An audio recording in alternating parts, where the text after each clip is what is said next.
Welcome to Tales of the Ever After.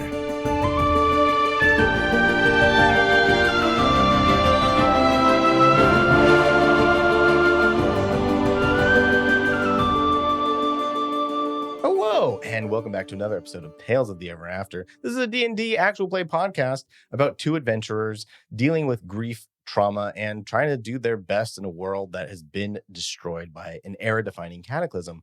My name's Tyler Boroff. I'm your humble DM. I'm joined by my friends, Lynn Shephard. Oh, hi. I don't usually go first. Hi. I'm also known as Stephanie Bradshaw, the swashbuckler rogue, as you may have heard in previous episodes. Don't put me on the spot like this. What are you doing? And Randall Marsh. Yo, what's up? I'm Randall. Who do you play, I Randall? play Elaric, Thilden. I feel like 8 episodes in, we should have this somewhat nailed down, but that's okay. That's way less funny. Yeah, I play Elaric Thilden. I'm a warlock elf. I carry a glowy sword, and I smack things with it, and heal more often than that, though. Sweet. I'm a talker, not a fighter. But what's your character?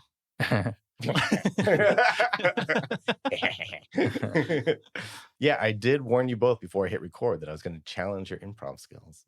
Oh, Was that it? Was that the challenge? Did we pass? yeah, are we getting clear now? Oh, I'm sure everything will be fine moving forward Perfect. from this point on. Mm-hmm. Ready to dive in? Yeah. All right. Ready to Dyson. Last time we left you, Stephanie, Yes. you are where you always are at the end of the day in Agored Kingdom. You're in your room. You've spent some time training. You're sore. You're exhausted. Right now, you're just a soldier in the Agored Guard. What does your day look like when you go back after a long day of training? What does your room look like? Probably very, to use a term that I've been hearing a lot lately, probably very Spartan, which I'd never heard that term to describe a room before. But now it's just like I always think of it. So very like bare bones and functional, probably like stone walls, kind of like the stone walls that surround us right now, except all the walls are finished. Meta. I think there's probably like a table where she keeps her weapons assorted, very like organized, like not to say like, smallest to largest, but that's kind of the system. Yeah. Of just like, oh, I have stuff lined up and this is exactly how I need it. And it's all in the order that I put it on, and then I take it off in the order that I'm going to put it on like tomorrow. I would imagine there's probably like a tray of a half-eaten meal from earlier in the day. Okay. Yeah, I think she was very by the books. I think she was like very focused on just her role and trying to advance in the army guard. Probably army, right? Yeah. I think there's just a sense of duty that she found like very compelling and like found purpose in. Awesome. Can you make an intelligence saving roll for me? I don't know which of the D20s this is. Is it the good one? It is not. That's a nat one. Not the good one. That one's going to go over here. Awesome. Go ahead and make, with disadvantage, a Constitution saving roll for me. I will remind you, I left off last session with 12 HP. You said disadvantage? Yeah. Oh, God. 8. I'm going to hand you this. Nifty. It is a very jagged, smooth, black stone type gem.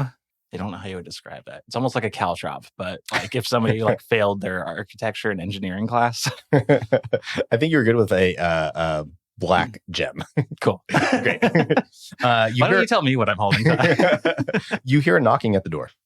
I will go open the door. You see standing in front of you is the captain of the guard, Zamar. At this point in Stephanie's life, how would she feel in this moment seeing him there, coming to knock on her door? Yeah. She immediately snaps to attention and like tries to say something, but I think it catches in her throat. And so she just stands up straighter. At ease, you're off duty. Stephanie, you've been doing very well with practice, with training lately. And, well, the king and queen have requested your presence at dinner tonight. Are you ready? I think at first she tries to look around her room and examine the contents, like in case she's forgetting something. And then she just like stands up straight again and then just says yes. Maybe put on a cleaner shirt. I'll wait for you outside. And he closes the door. Judgy bastard. Yeah. Wow, Zamar's really into fashion. Cool. Yeah, I'll go ahead. I'm switching between perspectives. Whatever. I will go ahead and find a clean shirt to put on. Perfect. You put on a nice shirt and you open the door. Zamar's there. Goes, all right, let's go. And you start walking through the castle towards an area that you probably are vaguely familiar with, but an area that you wouldn't be in all the time, which is where sort of the royalty lives. And Stephanie, I've noticed you've done a really good job with helping out the other recruits, the other cadets with their form. I was wondering how you would feel if I put you in charge of training the prince and princess. Shouldn't I work my way up to that? What do you mean? I mean, I don't know that that's within my wheelhouse. I don't know if that level of responsibility would be back into my skill set as of yet.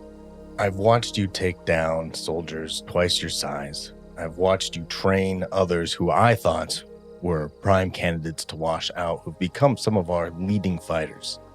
You may not feel like you're ready, and I think that's one of the exact reasons why you are ready. I mean, I've heard that the best leaders are those that don't want to lead, but surely you or someone else with more experience would be better suited to this. We'll find out. You're going to start in the morning. This giant oak door creaks open, and there's this long table that's in there. There are 7 seats on the back end. The king and queen are sitting in 2 of them. The prince and princess are on 2 other ones. And then there are open seats for you and for Zamar to take at the far end of this table. I'm going to need you to make a wisdom saving throw for me. Okily dokily. Oh, and don't be, you ignore your exhaustion right now for these rolls. Okay. 12. Something's off. And it's off by just a little bit. You're not sure what it is. As you walk to the end of the table, the royal family are human. And as you get closer, you see that their skin is purple. Like they're sitting there, they're eating, but their skin's purple.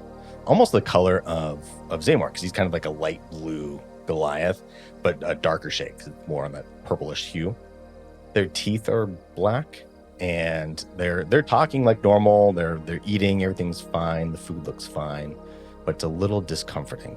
Go ahead and make another Constitution saving throw for me. 13. Yay! Now I have 2 of these things, except this one is a light clear green. Fantastic. You sit down at the far end of the table, and the king starts to talk to you. Stephanie, right? That's your name? Yes. Yes. Fantastic. I hope that Zamar told you we're going to be promoting you. You'll be in charge of the prince and princess, and they're both kind of like giggling and like making these goofy eyes at you. They're like 8 and 9. They're just kind of like kicking their feet and then like laughing and kind of pointing at you a little bit, not in a like mean way, but just of like, oh, here's the newest person that's being brought into this thing to try to control us type of a way, right? Yeah. He goes, our family is currently being heavily looked at by the Eldarian Empire. I'm trusting you a great deal. And you notice as he's saying this, that this room is eerily empty. All the doors are closed. Zamar is sitting there, not touching his food, but looks kind of, he's like at the ready for things to happen. It's off in a way of intentionally being off. So the quietness and the lack of people here is clearly intentional. And you can tell by looking at Zamar that he knows that is what's going on here. And in other words, this is set up so only the people in this room are hearing what is going on in this room, right? Mm-hmm. And goes, my family has found some interesting pieces of information about the Eldarian Empress Nelsra. We believe that she may be trying to bridge the connection between the material realm and the ethereal realm. Ethereal haven't been seen here in Dulcia for centuries, millennia. I don't know if they've ever actually been seen here, or if they're all just myths, legend, and religion. But If what she's doing is true, and some of our, he looks over at Zamar, best trained spies are currently feeding us information daily, well, it could put the world at grave risk. Unfortunately, we believe that Eldaria may know that we are aware of this. I'm putting a great deal of trust in Zamar, and thus a great deal of trust in you to train my children, to train them, to make them ready in case Eldaria decides that we are too much of a threat to whatever it is that they've got going on. And this may be nothing, Stephanie. I don't want you to worry. It may just be the paranoia of a king worried about his people and his family, but I need them ready. Can I trust you? I will do my best. I have to be honest, there are plenty of more veteran officers and soldiers within your army with more experience than I have. Why is this coming to me? I don't want to question your judgment, but the fact that you're willing to question at all, you're not just following orders blindly, that you're curious and that you want to see what's best for us makes me trust you that much more. And I believe that is why Zamar, and you see Zamar's nodding his head at your response, I believe that is why Zamar has put you forward for this position. You start in the morning. If there's anything you need at all, anything you need at all, you have a direct line of communication to me. You do not need to go through Captain Zamar. You are officially, as of right now, a lieutenant in my army, and you will be in charge of training the royals. I will do my best. I'm sure you will. Make one more intelligence saving throw for me. 11. The DC on this was just a 10. What about the AC? That is an alternating issue we will get to. Okay, gotcha. On an 11, so you just barely beat this. You notice that there are vines growing out of the walls and that they're slowly creeping into this room. No one else seems to be aware of these as they're happening. What do you do? The room is still empty, right? Other than us? Sans all of you, correct. Yeah. So there's 2 green gems and 1 black gem. Is there a knife on the table? Yeah, you have silverware. Yeah, so there's forks, knives. I'd probably leave the king to do whatever he's doing. I would assume eating and drinking and doing king stuff. And I'd probably look to Zamar and be like, are those vines usually here? I'm sorry, what? The vines that are creeping out of the walls. Is that like a feature of this room that the king does for atmosphere? Make a wisdom saving throw. That is an unnatural 20. Awesome. Unnatural 20. I'll take your black gem back. Yay. Actually, I'll give you a green gem in return. Oh my God. That's how good that was. That one's a light blue, but it works. It doesn't matter. Oh my God, now I have Baja Blast. Oh, I want that one. Fine, give back. No, it's mine. As Zamar questions the vines that you are clearly seeing, your mind starts to shake a little bit. And you realize that in this moment, on this unnatural 20, a few things. One is that the king, queen, and children, they're blue because they were poisoned. They died. This is what they look like when you found their bodies. And they're no longer eating actively. They're just kind of slumped over in their chairs, which isn't where you found them, but it is what they looked like when they were dead. And as you look back over at Zamar, he's gone. He's not there.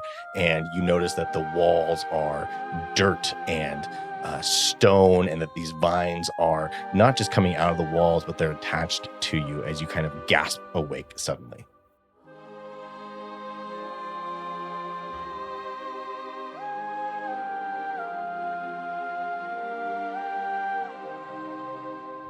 You are in essentially this underground area. You remember this encounter that you had with the seed bearer and the creator, and that Elaric was with you, and that the mirrors had shifted and you found yourselves underground, and now you are in this earthen cell and these vines attached into you. Because you rolled so well with your 3 gems, you will not experience the bad things that would have happened. Cool. And because you were able to get rid of all the black gems, 1 level of your exhaustion is gone. Oh my God. Ooh. So I only had 1 marked down because I think I got cured of one of those. No, you had 2. You had 2 things. I did have 2. Yeah. Okay. So I will leave my sheet as it is then. Perfect. Yeah. So right now you have -2 and -5 feet. Cool. So you can think about what that means as we go over to Elaric.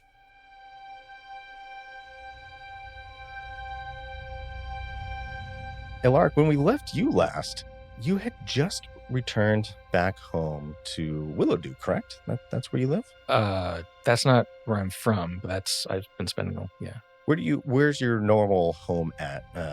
Right now, as you're a person who goes out and finds plants and is dissecting them to find ways to make better medicine. Where do you go, and where do you, Xyella and Larsha, kind of spend the majority of your time when you're together?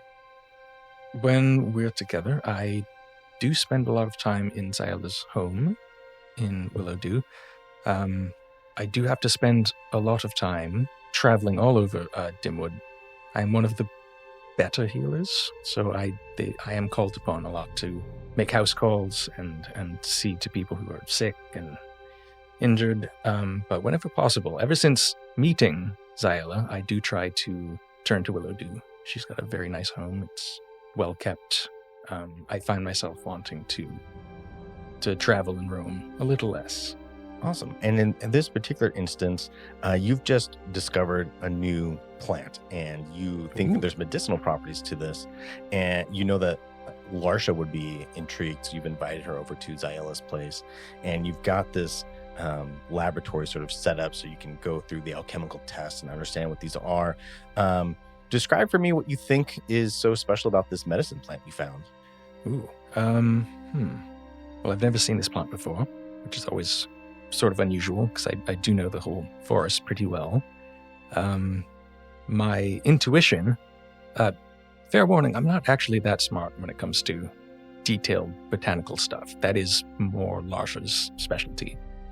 But I don't say that out loud very often. I'll never tell my sister. No, of course not. I have a sister, don't you? I mean, come on. But my hope, my intuition is that this will double the effectiveness of my healer's kit, curing wounds faster and more completely without leaving scarring. Healing kits are not perfect, but this seems like it would be an addition that, added to a normal healing kit, would make it doubly effective. That's my hope. Fantastic. Yeah, you found this plant. You recognize its healing potential here, and you've got these ideas, and Larsha is in here trying to help you in this moment. Go ahead and make an intelligence saving throw for me. All right, come on, +1. That is a 10. This seems to be a black gem. Shiny and pointy. Is that how you should describe it? Sure. I'd like to think of it as a caltrop. Having failed this intelligence check, Elaric, there are some things different about the house, Xyella's house, but I think you're just so focused in on this thing that you've kind of just blocked it out of your head. So in other words, sure, you're like, oh, okay, I'll get back to that later, but right now that is the least important thing in my world. I've got plants. I mean, what could be more important than that? And Larsha sits back. She looks very excited. She pats you on the shoulder. And she walks over to Xyella. She leans over and whispers something into Xyella's ears. Xyella giggles, and then Larsha waves, and she walks off with some of the samples of this plant that she's taken. Mm-hmm. And she leaves the room. And Xyella goes, she's actually very impressed with you, Elaric. Really? Yeah. I mean, what did she say exactly? She just, she said that she's proud of you for getting out there and not just saying you want to be a good healer, but making changes to the way that potentially people can heal. She was very impressed. As you look over at Larsha, make a wisdom saving throw for me. This would be a really nice time to get a high roll. Ron Howard comes out and says he didn't. 14? I was trying to remember the name Ron Howard this morning, and I kept thinking Todd Howard, and I was like, there's no way that's it. What's his brother's name? Clint? I don't know. The funny looking one? Flag that. I don't want Clint Howard coming after me. Surprise, guys. I have a special guest. Clint Howard, can you come on in? He Never knows he's mind. funny Let- looking. He always let me- gets the parts that play into that. Hey, production, can you kill Quinn? Tell him he's wrapped for the day. You look at Zyella, and there is this bluish glow about her, which is not normal. You're not sure what it is or why she'd be glowing. It's clearly coming from like her skin. So it's not that roll is high enough. No, it's not that the sun happens to be hitting her and your eyes at the right time. Maybe it's because of the plants that you're messing with, but Maybe. she's glowing blue. Am I wearing any sunglasses that allow me to see aliens? You can put your sunglasses on. Yeah? Yeah. Flip them down. Yeah, she looks normal. Okay, good. He had a craving for bubblegum. Yeah. Or Sugar. kicking ass. Sugar. More sugar. What is it that you want to do with this? I mean, you found a new way to maybe help not just the Dimwood, but the whole world. What do you need from me? I mean, anything you can do to help. I would like to find more of these plants.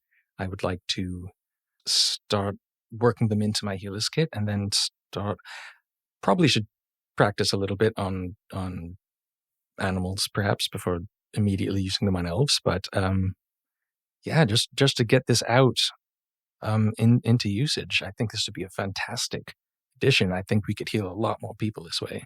If you want to come with me on some of my trips to find more of these, that would be, I mean, I would love to have your company as well. I think that'd be great. Yeah, we can go on a journey. I'll start packing stuff. We can go in the morning. Really? Yeah.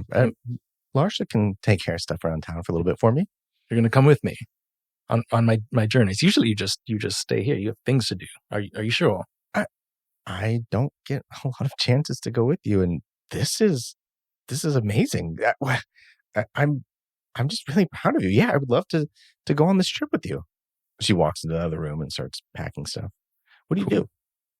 I'm a little taken aback. I'm floored. Normally it feels like I have to choose between spending time with her and going on journeys, but the idea that she wants to come with me is exciting. Make a Constitution saving throw for me. Constitution is not great either. 11. It's black. You feel just off, queasy suddenly, a little tired.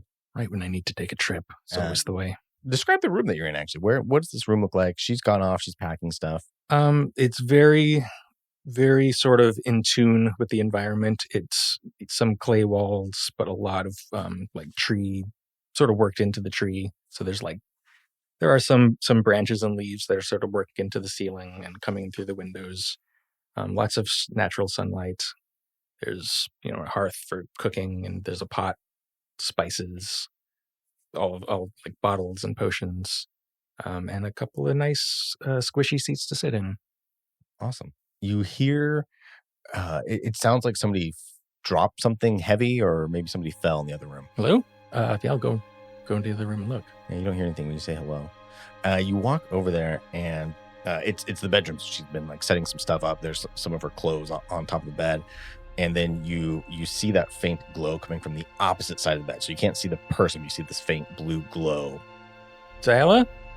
I'll walk around the bed, see if she's... Make a, this one will be a wisdom saving throw. It's a natural one. I'm going to take that silver one back. I'm going to give you this black one. I've got a nice matching set. It does match. That is really nice.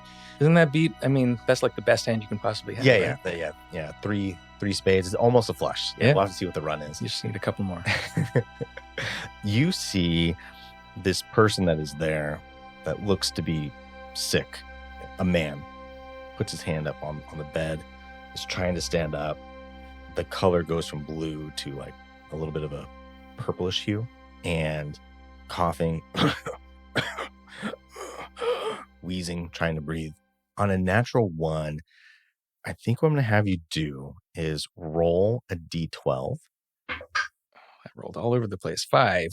I think you're going to take 5 psychic damage, because what you see is a Viserion.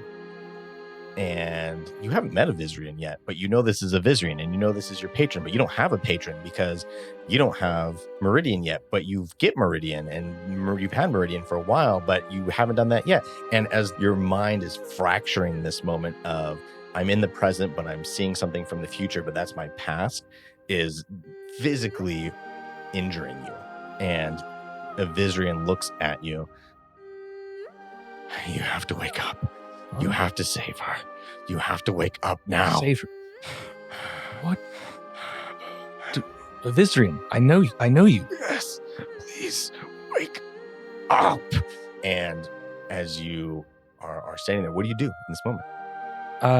He seems hurt. I will run and touch him and examine him and see what's wrong. As you go to grab him, it turns into this dirt wall, and all of a sudden, as you look around, the light fades. You're covered with these vines that are cutting through your skin.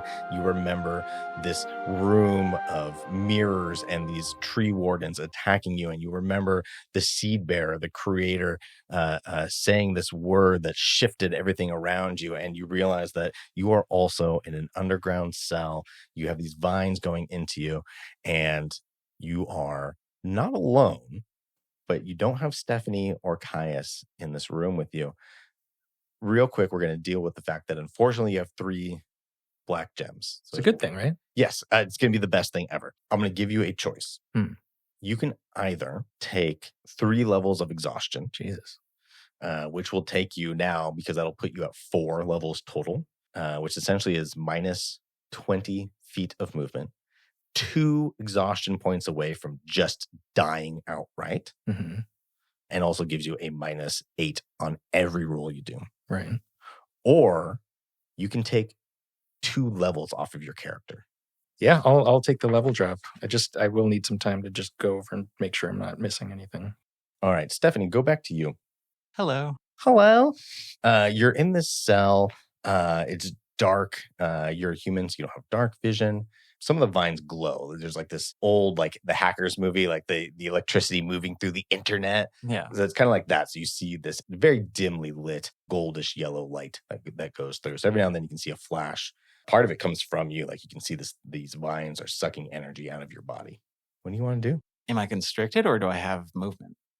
You have some movement. You're able to move around. Like the vines aren't holding you against the wall or holding you down or anything like that. You can, you're essentially in a 10-foot by 10-foot cell. There's a door that has like vines growing across it. So it looks like a jail cell, except it's earth painted, right? That's the essence of what it is. You can move around pretty much fully into that room. Like if you tried to get to the bars, if you will, the vine bars, and reach through, like that would be very difficult to do because of the slack in those vines, and stops at some point right there. You also, you don't have your pistol. Most of your gear is gone. Your armor is on. Is my bag with me? Your bag's gone. Everything else has been removed from you. Oh, you planned ahead for me. Damn you. Do I still have my water skin? No.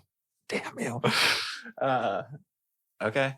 Can I just, like, the vines that are pulsing with the energy are like in me, right? Like in my arms? Yeah. Can I rip them out Neo Matrix 1 style? Yeah, go ahead and make a, we'll call this an athletics check.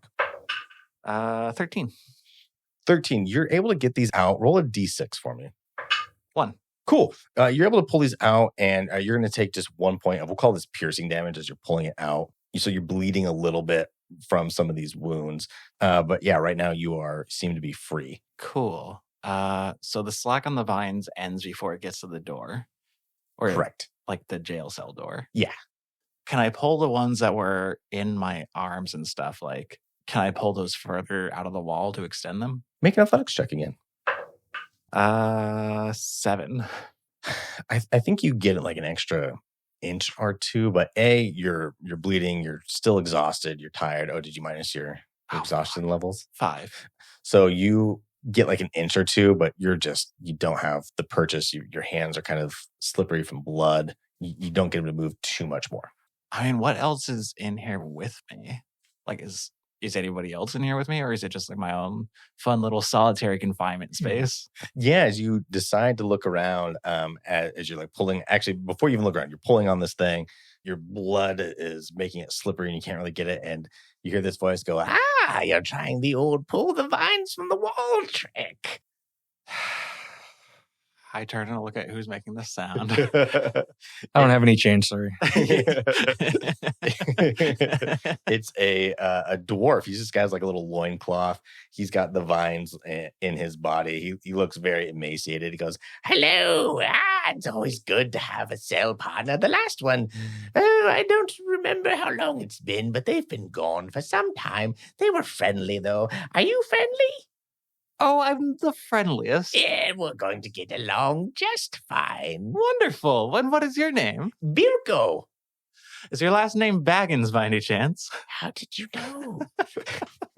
No, my last name is Strong Stone, I think.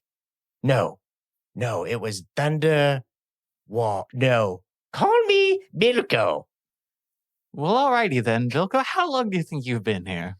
I'm not quite sure. I think I remember the seed bearer came to our village.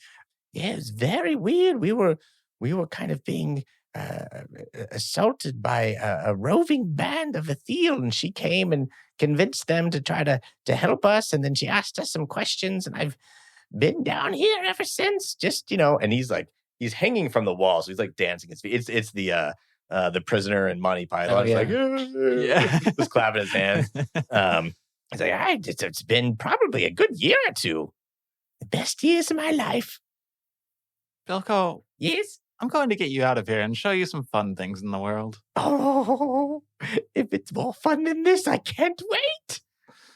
Yes, you need a fresh perspective.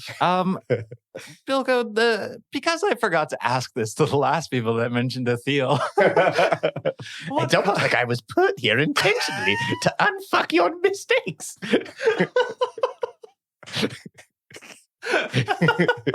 I forgot that there was a plot.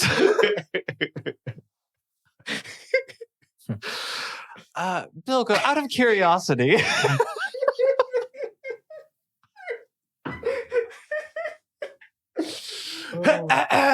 Bilko, out of curiosity, what color were these Ethiel that attacked you? Oh, they were glowing red. No, that sounds normal. Okay, let's get you out of here. Okay, let's do it. Can I pull the vines off of him? Oh, he just pulls him out super casually. He goes, yeah, I really like the feeling. So I was able to get myself out the first day too. And then, just kind of plug myself in, get a little juice, if you will. You get it, right? Oh, we all have our kinks. This meaty, greasy hand slaps your back. How meaty? Because he does look emaciated, right? He's emaciated, but he's also a dwarf, right? So okay, yeah. Bigger than a human hand, right? Yeah. Does anybody ever check on the prisoners here? Oh, yes. They've got some of those tree wardens walk around, kind of check on us, make sure we're doing okay. Yeah, you notice sometimes the vines actually put food back into us, to keep us alive, so that way they can get things out of us. Is that what that bitter aftertaste is? Yes, yeah, it's licorice kind of. Yes. It's like licorice and dirt. Yeah, you get used to it after a while, then suddenly you're like, oh my gosh, this is the best. I don't know if I would reach that point. Hey, just give it some time. Is it like after year one sort of thing? Yeah, something like that, yeah. Oh, okay. Yeah, I don't want to be here that long.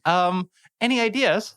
Well, we can try pulling some of these vines and see if we can break through the cell doors here. Maybe with two of us, you look like a hearty lass. Maybe we can get through. Otherwise, we can maybe try the old, oh no, they're sick. Gods.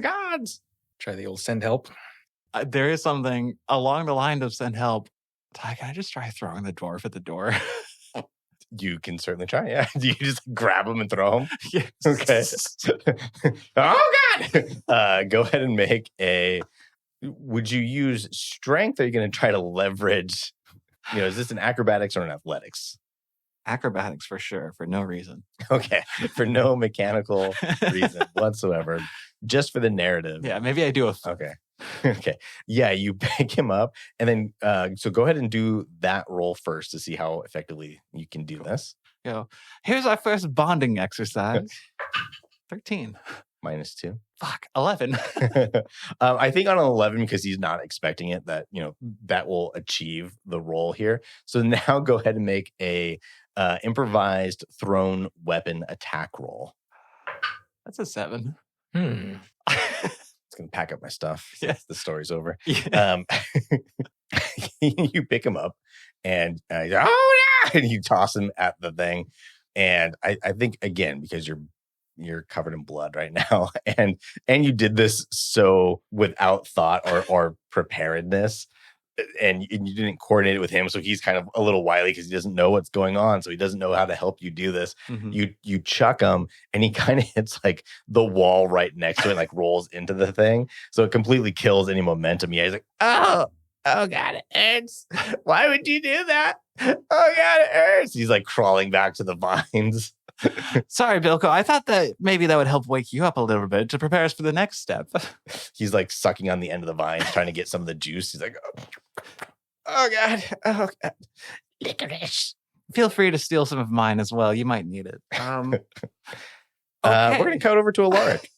Hello. Oh, hello. You are in a room. You're not alone, but you don't have Caius or Stephanie with you. You do have dark vision, so you can see pretty effectively in this room. Same description. It's a 10-foot by 10-foot cell. There's these vines that create bars to the cell. Rock, stone, dirt, the vines that are connected into you. You see that there's energy that's coming out of that as it's sucking energy out of you, which is the levels that you've lost. Like, this thing has sucked quite a bit of energy out of you. You 5 years from your life. Yes. Be honest, this is for posterity.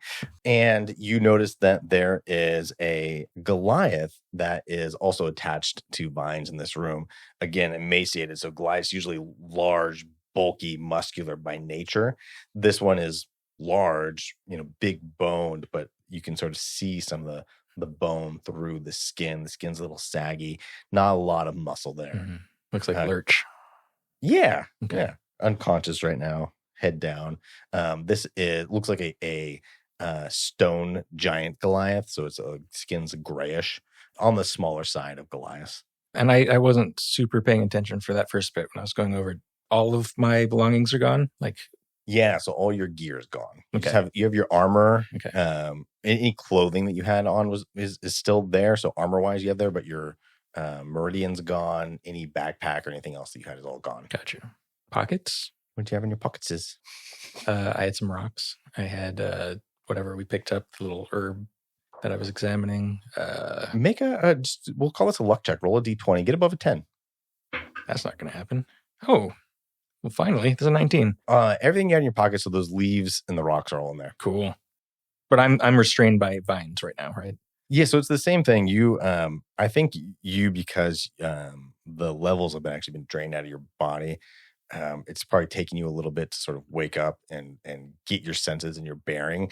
You can move, but the vines stay attached to you. Are they all are the vines connected to me and then going to just random points, or is there a focal point where they're all coming from? Oh, interesting. Yeah, they actually are all going to different points in the room and back into the dirt and soil and outwards from this location. Okay. Yeah, I'll try to yank as much of the vinage off of me as I can. Okay, make an athletics check for me, please. Athletics. Oh, that's good. That is +1 -2 exhaustion. Correct. Okay, so 8. You're able to pull these out. Go ahead and roll a d12.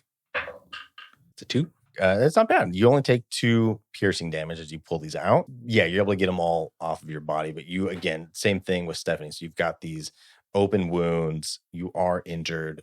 You are bleeding from these. So you're kind of covered in blood as you pull these things out. But you are now free. Cool. I want to go examine the Goliath, see if he's potentially an ally, see if I can get the vines out of him without killing him. Yeah, make an investigation check. Ooh, boy. That's just a 4. You're still tired. You are bleary-eyed. You can pull these vines out, but you don't know. You just don't know what it's going to do one way or the other. And then as far as being an ally or not, I mean, I don't know, the guy's a co-prisoner with you, right? Like Yeah. that's the extent of what you've got right now. Yeah, from what I've gathered, no one wants to be here. No one deserves to be here. So, yeah, I'm just going to try to pull the vines out, try to free him. Okay, make it athletics check. Okay. Mine is 16. Well, 16, yeah, you're able to actually get these out pretty easily from him. And as you do, as you're pulling these out, he kind of, They're easy there. oh gosh, what are you doing? What's going on? Do you remember a creator or a seed bringer? Someone that you may have interacted with who might have put you here? I'm sorry, what? The seed bearer, she threw me here after I stumbled upon this place. But I was just back home. Who are you? I am someone in the same position as yourself. We were passing through and we stumbled into the wrong city, apparently, and we've been imprisoned here by the seed bringer. Yeah, she called herself the creator when we were talking to her. Same. Thanks for pulling me out of that. I would heal you, but I don't have any of my gear on me. I normally would be able to do a bang-up job of this. Yeah. What do we do? First order of business, I think we need to get the fuck out of here. You want to help me see if we can just get through these vines? So are the vines, is there a door? Is there No, it's like just a wall of vines? Cell. The bars are vines. Correct. Cool. My name's Elaric, by the way. Aaron, nice to meet you. Aaron. Elaric. So first thing, let me just try something. I'm going to cast Sacred Flame at the vines. Go ahead and make an Arcana check for me. Sure. 14. You're able to just get it to cast a little bit, but something is blocking your connection to Avizrian. So all of your power as a warlock, your magic powers are gifted to you via Avizrian. Yeah. Something is blocking that right now. Well, shit. And you remember the dream of him being weak in the dream and trying to get you to wake up. Yeah. So that's all of my abilities. All of my magic is warlock stuff. Yep. So the Sacred Flame does like caught like a couple things slightly on fire. So there's a little bit of scarring of blackness on there. It's like a leaf slowly burning, like a paper, if you slowly like just caught the end of it. It's just a slow crawl of flame. Well, that didn't work. Do you want to work together and try to pull these off the old-fashioned way? Yeah, let's do it.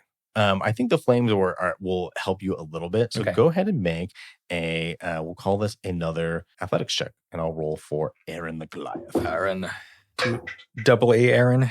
Erin, not Aaron. Gotcha. Aaron. Erin. Gotcha. What'd you get? That is a 2. No, that is a 3. That's a 3. Oh, that's better. Yeah. He got a 4. Jesus. You're trying to you're able to bend some of the vines and you get a little bit of traction, but you definitely don't pull anything out. You can tell that, they are moving and you're able to do a little bit of damage, but between both of you just being so exhausted right now. Well, this is interesting.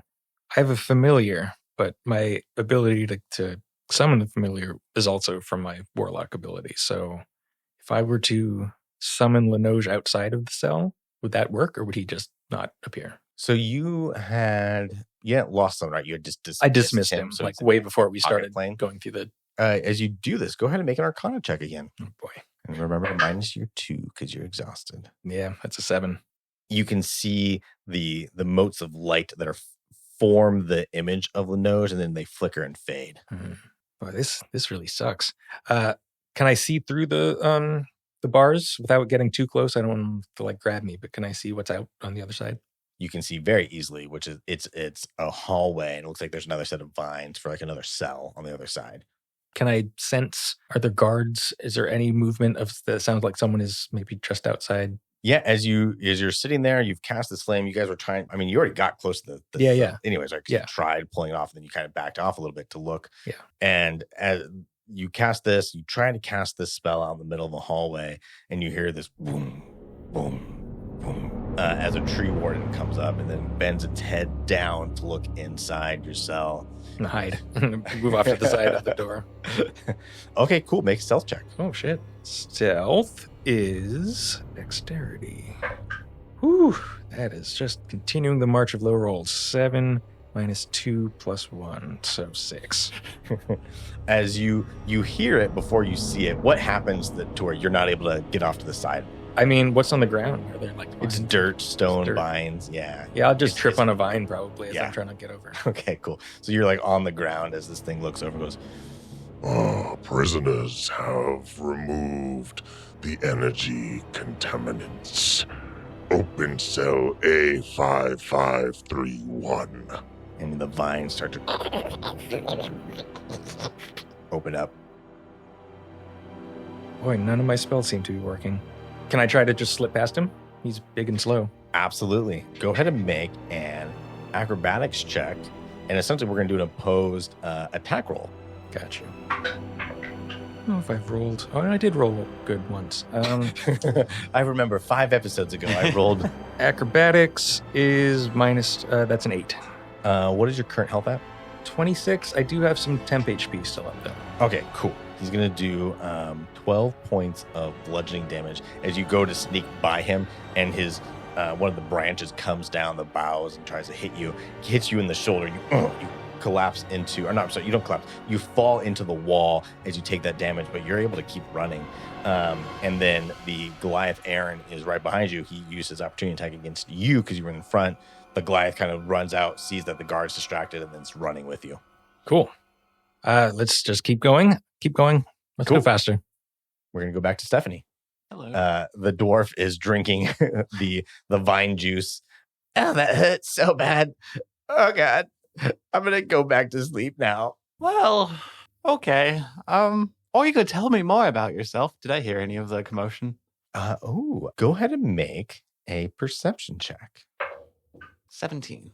-2. Fuck, 15.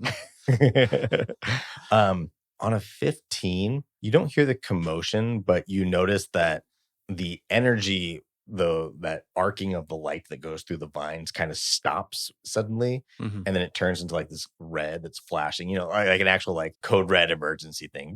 Like there's no beeping sound, but it's giving you that vibe. Something has happened somewhere in this area. You don't know what that means though. I want to look around the cell. Do I see the remains of Bilko's previous cellmate? You see this weird like black sludge that's next to some of the vines that seem to have died. Can I try poking it? The black sludge? Yeah. Yeah. Okay. Does anything happen?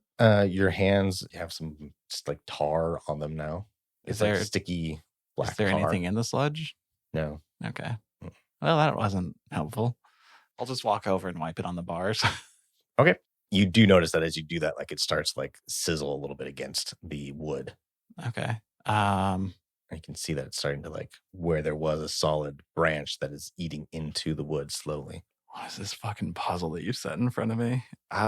Cool. I will scoop up more of this mysterious sludge and wipe it across the bars. Awesome. It takes like a minute or so, but yeah, it slowly just eats away. And then you're able to break off these parts of the branches.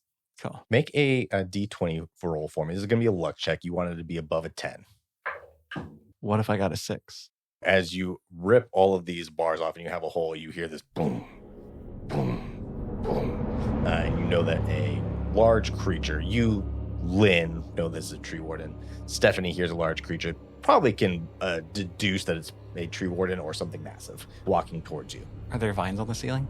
They come out of the walls and some are coming out of the ceiling as well, yes. Can I hang from the ceiling to try to get out of the line of sight of the jail cell door? Yeah. Okay. Yeah, go ahead and make an acrobatics check for me. 11. I think 11's good enough. Okay. Yeah, you're able to climb up. It's a little slippery, like you almost slip at one point because, again, covered in blood. But I think the tar kind of actually gives you a little bit of grip. But you do have the tar, so these vines are starting to die as soon as you climb up this thing. Yeah. So your ability to stay up there is quickly going away. Could I like wrap my legs in it so that like rather than holding on, like, you know, it's kind of like I'm wrapped into them. I think that'll be happening as this next thing happens, right? Because you're seeing this is all simultaneously. So then one of the tree wardens stops in front of the door and says, Jail cell 5531 Delta. Cell breach. Cell breach. as he starts to open up that door, and then you see these grasping vines are coming out of his hand as Bill goes like, "No, it wasn't me. I just look. I'm back," and he puts himself like back into the wall, and it grabs him and then pulls him out of the cell. Like, ah! I'm sure he'll be fine. He seems to enjoy this. Roll another luck check to see if these vines held on while you were quick enough for you to wrap your feet around. Above a 10. Am I minusing my exhaustion on this? No. Okay, I mean, it wouldn't matter. It's a 9. You hear Bilko screaming, and then you fall as you see Bilko being dragged up into the air as this tree warden is there. What do you want to do in this moment? Oh, fuck it. I'll do my cool little sprinting past him and going, prisoners, they never want to stay where you want them to, do they? And I will just run down the hall. Okay. Do you want to do any rogue stuff so you don't take any opportunity check? Yes. You can disengage as a bonus action. Can I punch the tree warden as I run past it? Yes. Go ahead and roll an unarmed attack. Perfect. 14. That is not enough. As you go to like hit it, as you're running and you swing at it, you just kind of like scrape your knuckles a little bit against the tree bark. Like, fuck. Cool. So that should trigger fancy footwork. During your turn, if you make a melee attack against a creature, that creature can't make opportunity attacks against you for the rest of your turn. Cool. Yeah, it's like shocked. What prisoner would dare strike? Probably would have hurt worse if you hit it. Maybe. Yeah. Fist against tree. Yep. And Bilko goes, "Remember me!" As the tree warden just like squeezes the life out of him. Oh, God. Okay. Jesus. Both of you make survival checks for me. This is one that I feel like I really ought to be proficient in, but I didn't. I don't think it lined up with my class or whatever. Ooh, man. Unnatural 1. Yeah, there's a 3 minus 2. 17. That's -2. Yes. Wow, good job. I know, right? I'm going to put a 45-second timer on. Is this using Blades in the Oh, Dark my rules? goodness. You will have to solve a puzzle. A maze.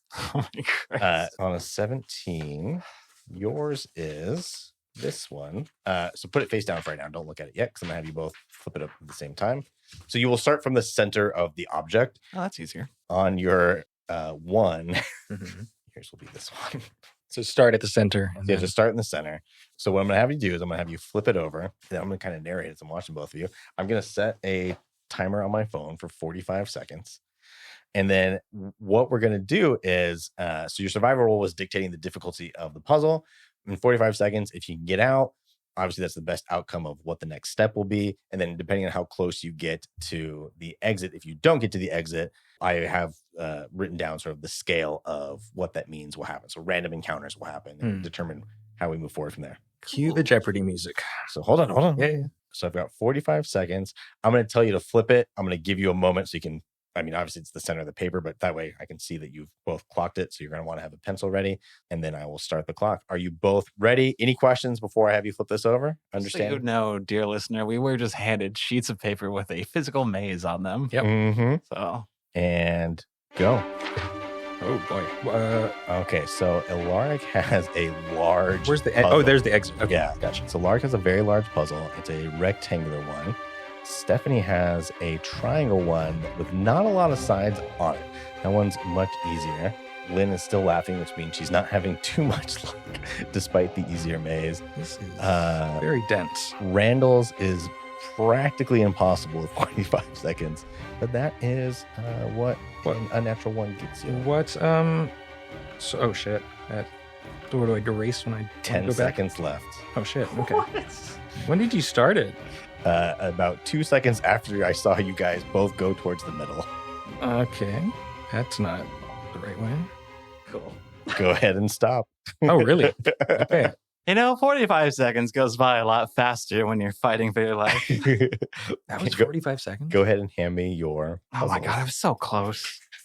Now I'm going to be a school teacher and grade your paper here. How's my handwriting? Can you tell that that's my signature? I feel like I should highlight where I actually stopped because I went in like 3 different directions. Yes, please just circle it. I stopped in the route that was like 3 squiggles away from the exit. Ooh, had you at this point I know. gone right, you would have solved it. in I saw that time. right at the end. Yeah. You are very, very close. I do think this was the right path eventually that I got on. Can I see yours, please? Oh my God. Yeah. Hey, man, a natural one or an unnatural one is a one. Like, this is what you get, right? Your maze makes me look like dizzy to look at. All right. The good news was you were on the right path. Yeah, I think The bad news. it felt right. The bad news was you still had all of this to go through Yeah. to get to the exit. Stephanie, very, very close. Okay. Elaric, roll a d20 for me. It's a 4. Okay. So Stephanie, we'll deal with you real quick. As you clearly know you're kind of on the right path to get out of sort of the cell areas. And in fact, because you're so close, you run into a room that's got prisoner gear sorted out. Oh. And you see there in front of you, Stephanie, are these little living twig blights in D&D terms, but they're a bunch of like weeds and sticks kind of together that are these like as they're going through all the different gear and sorting it. There's 3 of these things in there. So go ahead and roll initiative for me as they see you coming in. 10. Elaric, you are running, and all these routes, they all look kind of the same. And this is this massive underground tunnel. You're trying to follow the lights and the vines and figuring out where to go, but then they've stopped, right? And they're flashing red. So you're sort of trying to track things. You don't really have anything to help guide you. You run around the corner, and you have these humanoid-sized twig creatures. These are needle blights in D&D terms, and there's 2 of them as they see you and Aaron run around the corner. Go ahead and roll initiative. That is a 0. And Aaron got an 11. Okay, so we're actually going to go in initiative order between the 2 groups here. So the very first thing is the 2 needle blights that are facing you, Elaric. They get to go first. These needle blights, they turn around and they see you and recognize you both as prisoners escaping. They're going to run at you. Their claws come out and they're going to make, each of them make 1 attack against, 1 will go against you and 1 of them will go against Aaron. The one against Aaron, he's this giant Goliath. Even though he's sort of emaciated, he's just coming out of it just enough that he sees this thing going and he uses his arms to kind of just keep the claws at bay and is able to dodge getting hit. The other one, Elaric, is going to have a 15. That hits. You will take 6 piercing damage slashing damage as these claws rip into you. As one of them, Prisoners shouldn't be out of their cells. Cool. noted. Next is Aaron. He's going to try to just grab one of these guys and body slam it. So he's going to make an unarmed attack here. He slams it into the ground. One of them does 4 damage too as part of the twigs break off of this thing. It looks hurt. It's not bloodied, but it's hurt. They don't have a lot of health. I don't have a weapon. We go over to, and another part of this prison area, we go to Stephanie. You've got 3 of these little twig blights, your gear over there. You're on your own. What do you want to do? And you see your and Alaric's gear here. Cool. What about Caius? Is his stuff there too? Yes, you see Caius' gear as well. Thank you. Cool. What I want to try to do is come into the room and go, oh, thank goodness I found you. You have to help one of the wardens. They broke into my cell and killed my cellmate. I barely escaped. Please, I just want to serve my sentence. You might catch them.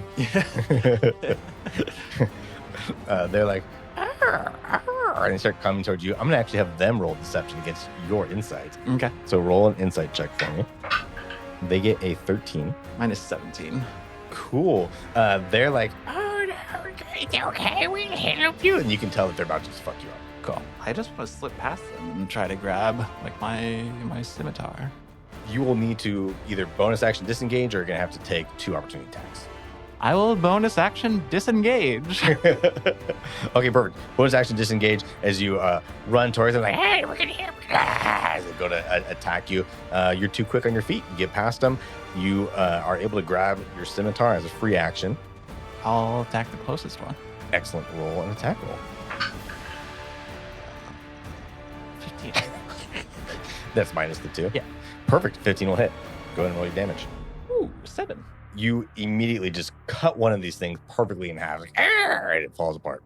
Those twig blades turns, the ones just completely cut in half, like, and they book it. As they see you just immediately kill one of them. You can get an opportunity attack against one of the remaining 2. No, I'll just grab my gear. Awesome. So we're going to keep you in initiative. So got it. You let them go. Great. Yeah. Elaric, it is your turn. You've got one that's been thrown on the ground. It is prone. That one Aaron threw on the ground. And then you've got another one standing up in front of you. Do I get the sense that the magic's turned back on? Or am I still like feeling like there's a blockage there? Stephanie. Hello. You see Elaric's gear while you're there. Go ahead and make a perception check for me. 10. You recognize Meridian. It has vines around it. The vines are glowing red against the purple glow of Meridian. It's on the table, so like it didn't stand out to you, and plus you're looking for your own stuff when you came in there. So right now, go ahead and make an Arcana check to see if you can push through the dampening power that's on your warden right now. 12. You can definitely try to cast a spell, but you can tell that there's resistance in the connection between you and Abysrian. Okay. So, Meridium is a physical sword. Yep. It's not something I just created with magic. But it says I can use a bonus action to summon my pact weapon. So I think you start to see it appear in your hand. It's like half there.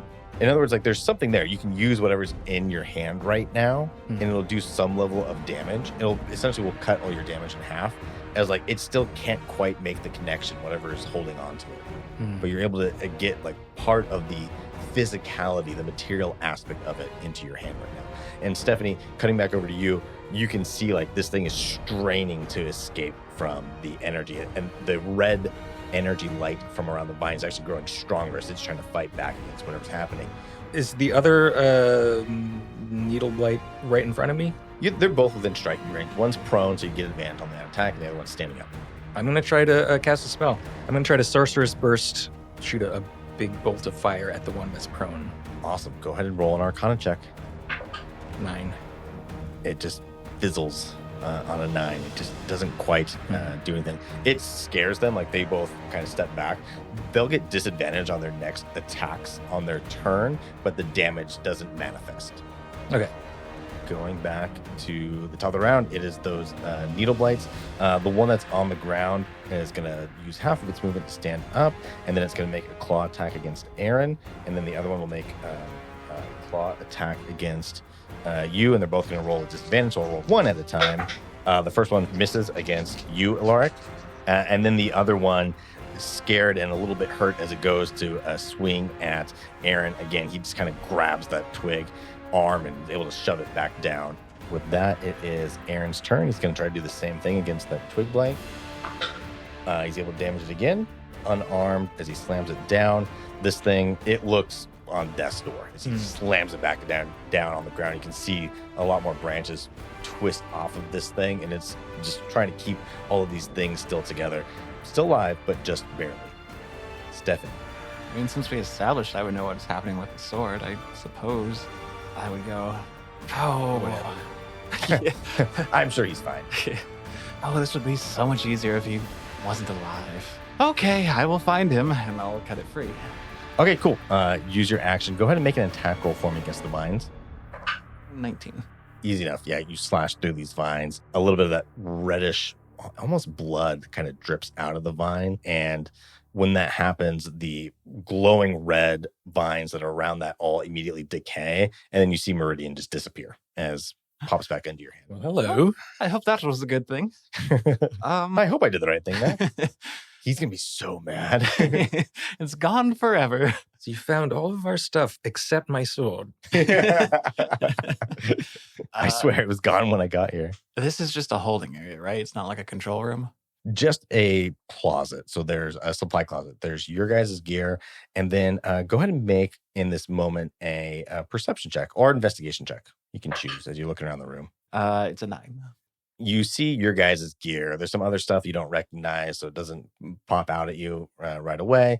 Plus, there's this red light, and the sword just disappeared. You've got a lot going on. One of the things you do notice is there is a shelf along the wall as you came in. So it was to the left and behind you. So this is the first time you've really recognized it was here. There are vines connected to these bottles, and it's been dripping liquid into the bottles. And those bottles are glowing. It's hard to tell what color it's glowing because the red light is tinting your vision right now, but it's clearly not glowing red, whatever it is. I'll ponder that while I collect the rest of the gear. Okay, cool. Elaric. I turn. Meridian solidifies fully in your hand. Fuckers are in for it now.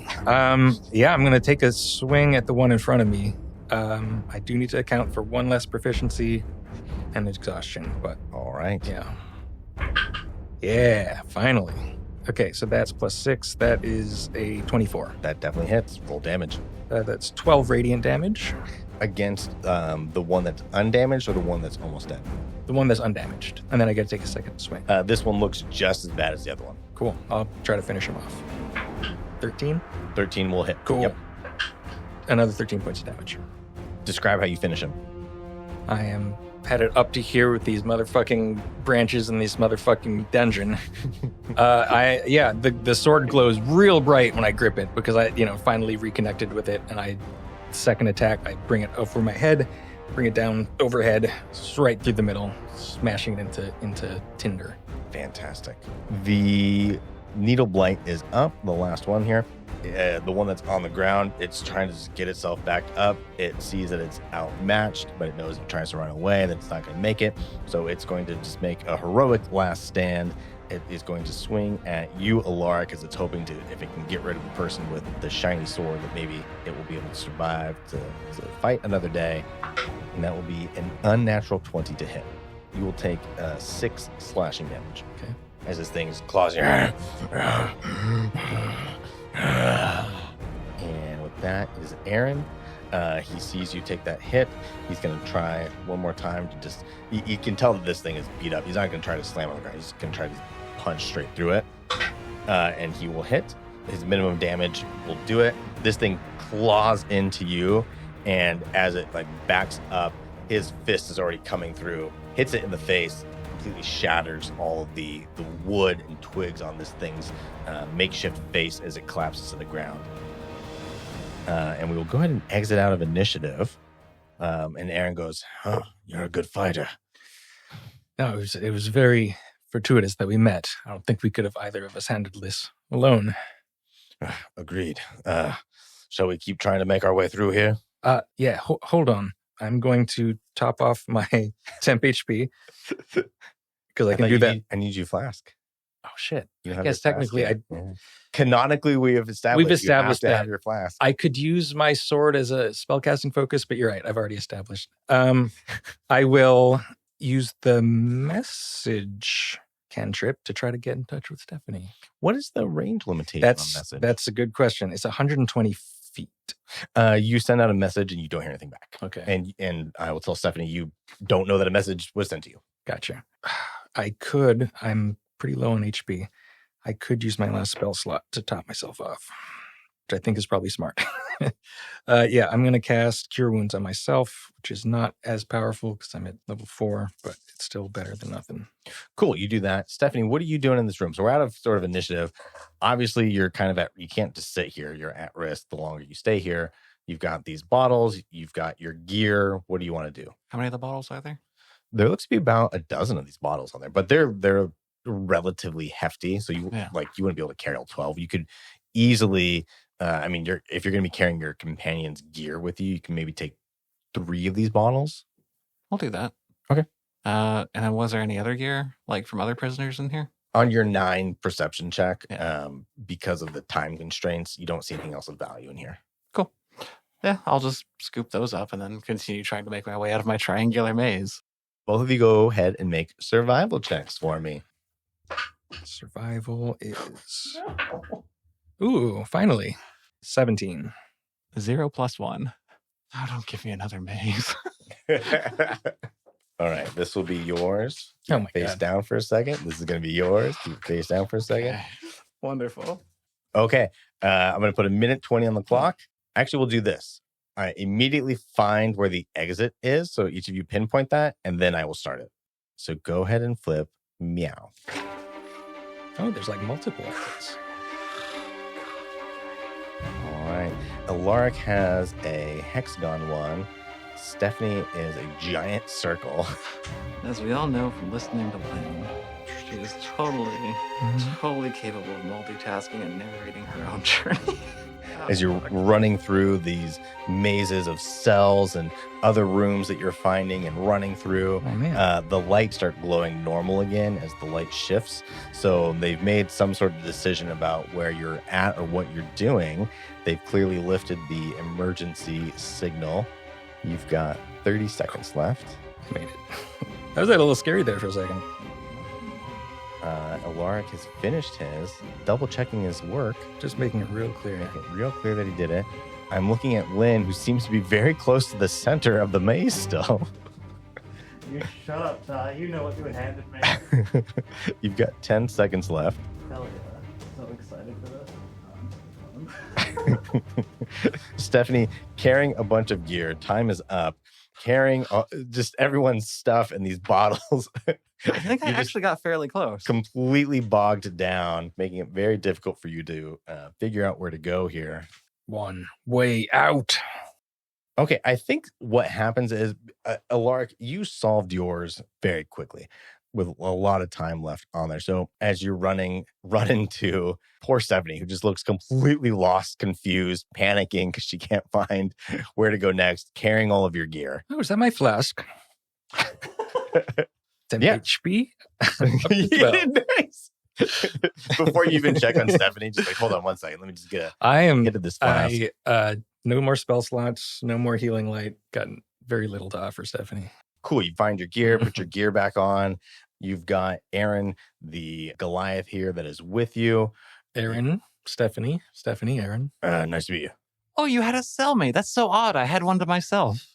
Oh, really? They usually don't do that. That sounds nice. Yeah, no, they must have realized that I was a VIP. Yeah. Usually they overbook, so there's too many. Aaron says, hey, listen, guys, my family's still in here, so I appreciate you getting me out of here. I got to go try to find them. Good luck. And he kind of just runs off. All right. We're missing someone as well, but Maybe you'll find him. Yeah. He runs away. What do you do in this moment? You've got you both have your gear back. Stephanie's got these strange bottles that now that you have a second, the lights have switched to the normal lighting. They're glowing this soft sort of bluish color. Well, I suck at Arcana, so I'll just give those to you. sure. My Arcana is +0, but Mine is -1. sure. Make a medicine check. Medicine, that's what we're talking about. 9. 9, you're not sure what these things do, but it does look like something that would be beneficial to drink. Like, it doesn't look harmful. You just don't know what it's going to do for you. Stephanie, would you like to roll the dice, as they say? Oh, Doesn't look poisonous. I'll say that. well, poisonous isn't the only bad thing for something to be. It could be corrosive. It could be toxic. It could be debilitating and paralyzing. I will roll the dice then. I'm going to drink one. Okay, Stephanie, you can try to drink one. I'll just witness what happens. You drink this potion, and it tastes sort of sweet. There's this after taste of kind of like mint and a little bit of like just earthiness to it. It's been made out of like plants and other things.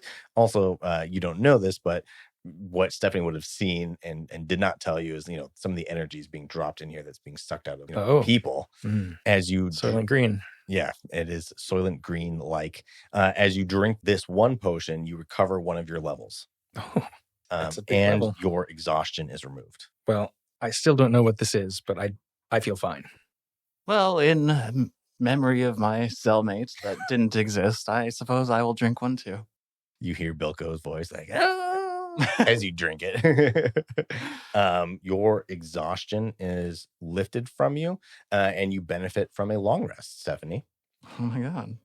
Remind me. It's been so long. So very long since our last long rest. It I was feel probably that on way. the ship. I mean, I don't Yeah. think we've long rested since we arrived here. No, we haven't. It's been about 4 episodes of you choosing to actively ignore long rest opportunities. Yep. And you've got one more of these things. I did not get the long rest effect, though. You did not. Yeah, Okay. 'cause you're still level deprived. Gotcha. That tasted pretty awesome. I'm going to try another one. Cool. You drink the third one. Your final level restores to you. Nice. And you also get the benefits of a long rest. Awesome. As this energy potion, this sort of greater restoration impacts you in very positive ways, thanks to Stephanie's good maze running abilities. Now that you two are here, you've drank these potions, you feel better. Elaric, you can tell you have all your magic back. What do you want to do in this moment? You're still in a prison. You're still not safe. And we're missing a party member. You're missing Caius. I say we find the control room.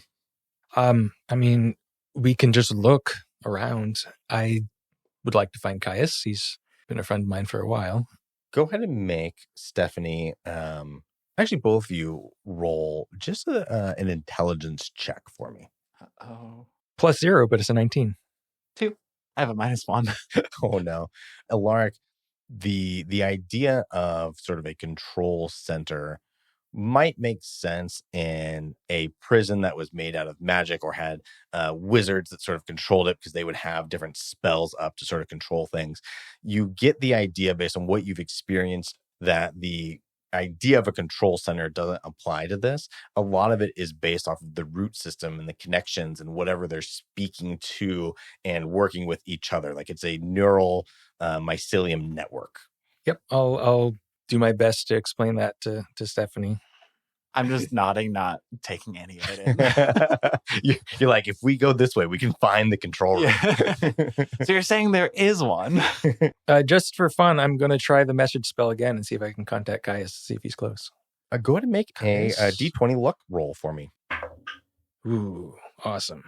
2. Man, I was getting excited there for a second. No, unfortunately, you don't hear anything. So we're going to have to go a little bit further to find him. You do have some of those roots around, so you can see like the neural network roots that are outside of these the cells. Again, you're in these like confusing sort of hallways, cells. You can see like off in the distance and even hear, the rumbling of feet, and you can see shadows of, some of the tree wardens and blights that are running around. Right now, you are currently not seen as far as you know, but you also don't have a lot of time. I'm going to cast Pass Without a Trace, which I can do without spending a spell slot. Okay. So that'll just help with stealth checks to not be chased. Yep. I mean, either way, we're just going to have to start moving through here, either to find an exit or to find Caius. I have my water skin now, right? Yes, you do. Still filled with oil. How close are we to that storage room where I was? Because your roll was so bad, you have no idea how to get back there. Cool. Are there cells around us? Yes. Are there occupants? Yeah. I'll just start burning the doors down. In every cell, the occupants are attached to the roots. Most of them seem, again, that weird sort of state of they're emaciated, but they seem happy and content, right? As long as they're still attached to the roots. Kind of like Bilko was, where when he was attached to the roots, he was just like, let's go. So yeah, you do that. You start burning some of these down. As soon as you burn it down, the first door, though, like it triggers again one of those vines up there, so it turns red and flashing lights. And Here we all the go lights are again. going towards this location. Can I burn the flashing vine as well? Yeah. You do that. It starts to slowly burn through it. Some other vines come and like cut off part of the vines. That way it'll burn through and then end. But the red lights are still. Interesting. Who's inside of this cell? And you hear the stomping of feet from multiple directions now, because these things essentially guide them to where they need to go. And you've triggered that location. Inside of the cell that you've opened up is a halfling, female halfling, and a male human. Yeah, I'll get them out. I don't know. I'm at full HP. You can run. I think we should keep moving. If it's not Caius, I think we don't have time for this. I'll get him out. Okay, you get him out, and Elaric, as you're standing at the door there, and Stephanie is ripping the vines out, you see in any of the path you go to now, you have 4 tree wardens coming towards you, 2 from either end of the hallway. So how many is one long hallway, and there's tree wardens on either end? So you've got, it's a long hallway. There is another like T-junction, or not a T-junction, there's a 4-way junction that's between you and one of the pairs that you can go down. I think we should move before we lose our chance to go. Are the 2 prisoners free? Yeah. Cool. Can I say something along the lines of, well, I understand you may have been feeling good in this prison cell. I don't believe it's in your best interest to stay here. We are getting out, and you're welcome to join us. They're like, oh, we were just fucking chilling, bro. Why would you do that? God, you're so harsh, bro. I burned them. No. Yeah, the lady halfling's like, I really appreciate you. That was very kind of you. I think we'll try to get out of here, but, I'd really like to just sleep a little bit more if you don't mind. I do, actually. Okay. Are you coming with? No. Okay, then. Alaric, let's be on the way. Let's move towards the 4-way and then see if we can get off to the side before they cut us off. The human walks out and starts walking towards the tree blade. He's like, hey, come on, bro. These guys just are totally harsh in our vibe, right? Like, what the fuck's going on? You guys supposed to keep us safe. Can we get to the turn before the tree wardens get there? So I'm going to actually have you guys, essentially we're going to roll initiative because of the dexterity that's involved here. If the tree blights, the tree wardens beat your initiative order, they will get there and cut you off. Okay. So I will roll this in front of the board as well. So each of us? Yeah, you roll. 17. 13. So it makes sense you'd be a little bit behind because you were trying to get these people out, and Alaric's like, we got to go. These guys get a +3 to their initiative. Ooh. That's a nat 20. I told you, you're not allowed to use this D20. We've been over this. They get there before you. So there's the 2 that are there, then there's the 2 behind you. But you've put a lot of distance between you and the ones behind you. Mm-hmm. You essentially are going to have a round before they'll catch up to you. These 2 are now in front of you. They do get to go first. Now we will actually enter into initiative since they won that roll. We'll use those rolls. Okay. So the tree wardens go, prisoners must stay in their cells. By the earth and the wind you will help the seed bearer bring new life. Both of you, they're both going to do the same thing. As these roots come out of their bodies into the ground, you see this dirt lifting up in front of you. These vines come out and try to grab you. Both of you make a strength saving throw. Strength. 8. 10. You both have these vines come up and grab you. Then they rip out of the earth and they pull you close to the tree wardens. You're both dragged forward and grappled within these things. They both do that because you both failed and they brought you within reach. You are within reach for them to attack you now. Elaric, the lowest one for sure will miss you. The highest one is a 21. That misses. No. Wait a minute. 16 bludgeoning damage as the first branch goes to swipe at you, but you're still just able to kind of shake yourself out of the way. But then you just don't have enough purchase because this thing is grasping you. So the other one comes and slams you right across the side of the face. Stephanie, the 2 that are going to go after you. The lowest is a 14. My AC is 13. 26 bludgeoning damage. Can I uncanny dodge? Yeah, I'll say you can uncanny dodge, even though you're grappled. Probably just one attack, though, right? If they're 2 separate attacks. On one attack, yeah. So you can take 18 total damage. Cool. I'm at half. With that, Elaric, it's your turn. You're grappled currently. So I am grappled by the tree warden. Correct. Elaric is pissed. He's going to Sorcerer's Burst, the one that's holding me. Fire. Ooh, that is a 27. That is just barely going to hit. No, that hits. Yeah. Flying colors. So fire, and I do get to add my charisma modifier because it's fire damage. That's a new thing I get. Oh, and because it's Sorcerer's Burst, I rolled an 8. I can roll another. Cool. I love this cantrip. 19. 19 fire damage? Fire, yeah. So 38 damage total. Sweet. Awesome. It lets go of you as it takes the damage. So you it escapes from the grapples. It reacts.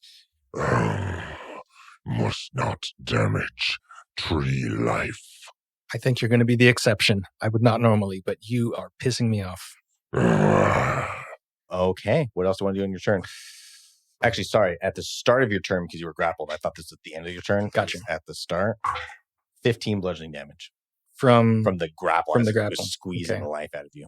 Okay, well, if that happened, I will drop 2 healing light on myself as a bonus action. Just to... Okay. And remember, these other 2 are about to catch up to you guys if you don't do something. So just real quick, what is the layout? We've got 2 in front of us. How far? They are currently 45 feet back. So when they go on their turn, they will get within range. But the ones that we were attacking, are they like... They're 10 feet in front of you, and they are blocking, not blocking in the sense you can't go, but you have to risk opportunity attacks to go down any of those hallways. Yeah. That was my bonus action to heal up a little bit. I'm going to try to squeeze past them just so I'm at least behind them. Okay, so you're staying within melee range? Well, I'll go as far as I can because I'll still be within Sorcerer's Burst range. Okay, yeah, it'll take an opportunity attack against you. That'll hit 18 on the die. 13 bludgeoning damage. 13. Stephanie, your turn. At the beginning of your turn, you can take 11 bludgeoning damage. Okay. I will do my, because I have 3 weapons. I have the Nick property. I will go ahead and do my little triple attack thing. Let's do 1 attack at a time. That'll be a 1.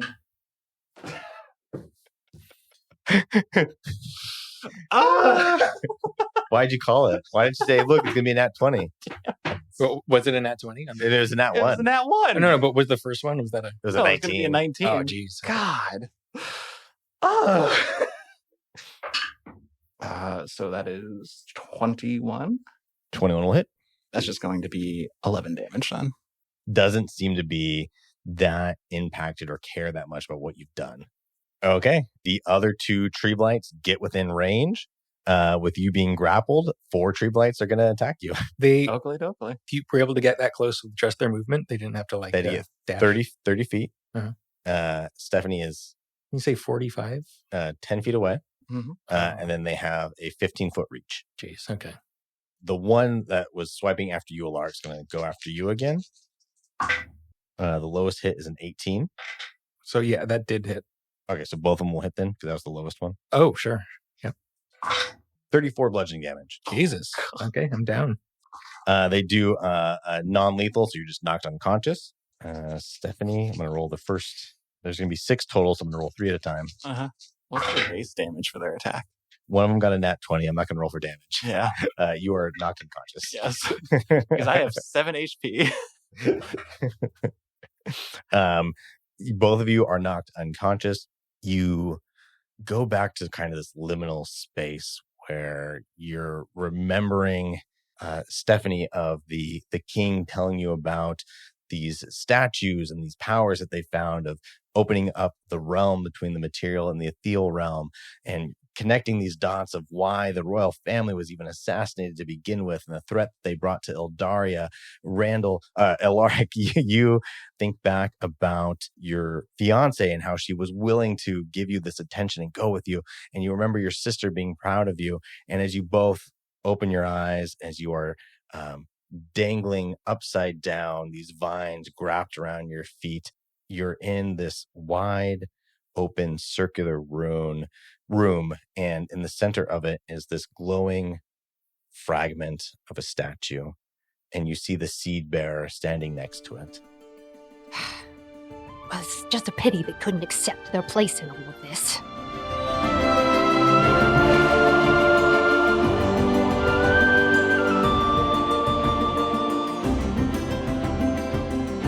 Tales of the Ever After is Randall Marsh as Elaric Ithilden, Lynn Shephard as Stephanie Bradshaw, our special guest, Kate J. White as the Creator, and Tyler Boroff, that's me, as your DM. As I'm recording this, it is the 1st of June, so happy Pride, everybody! Our theme music is by Randall Marsh, and our cover art is by Lisa Turban. Connect with us on social medias.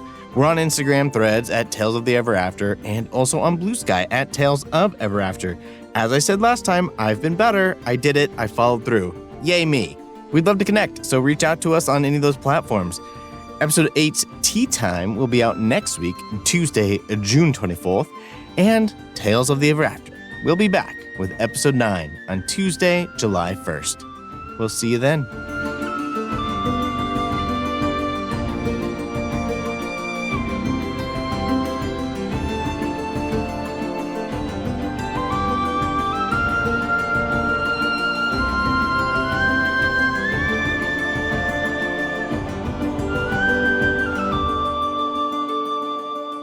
Look, all I'm saying is Deja Miro would.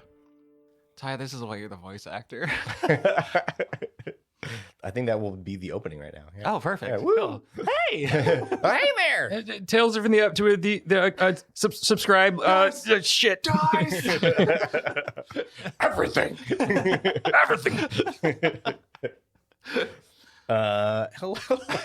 Now I gotta stop laughing.